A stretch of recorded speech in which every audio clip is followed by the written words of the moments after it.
লাল শাক ভাজি তো তোমরা অনেকভাবে খেয়েছো বন্ধুরা।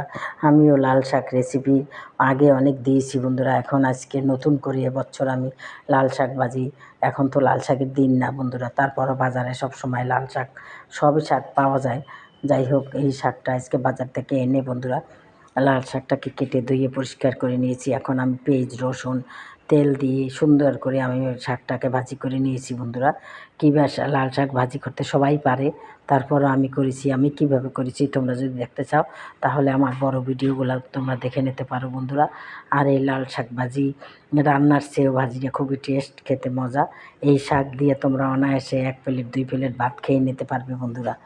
যাই হোক বন্ধুরা, তোমাদের যদি ভালো লাগে আমার লাল শাক ভাজিটা, তাহলে অবশ্যই আমাকে একটা লাইক দেবে, আমার চ্যানেলটাকে সাবস্ক্রাইব করে দেবে এবং শেয়ার করে দেবে। তাহলেই আমি সুন্দর সুন্দর ভিডিও নিয়ে আসতে পারবো বন্ধুরা। আর তোমরা আমার পাশে আসো, আমি খুব খুশি। আর তোমরা যদি আমার পাশে থাকো তাহলেই আমি সামনের দিকে এগিয়ে যেতে পারবো। তাহলে বন্ধুরা আজকের মতো রাখি। যে যেখানে থাকো ভালো থাকো। দেশ ও দেশের বাইরে যদি কেউ থাকো তোমাদেরকেও জানাই অনেক ধন্যবাদ। তোমরা আমাদের এই ভিডিওগুলো সবসময় দেখো বন্ধুরা। তাহলে বন্ধুরা আজকের মতো রাখি। আসসালামু আলাইকুম, খোদা হাফেজ। যে যেখানে থাকো ভালো থাকো।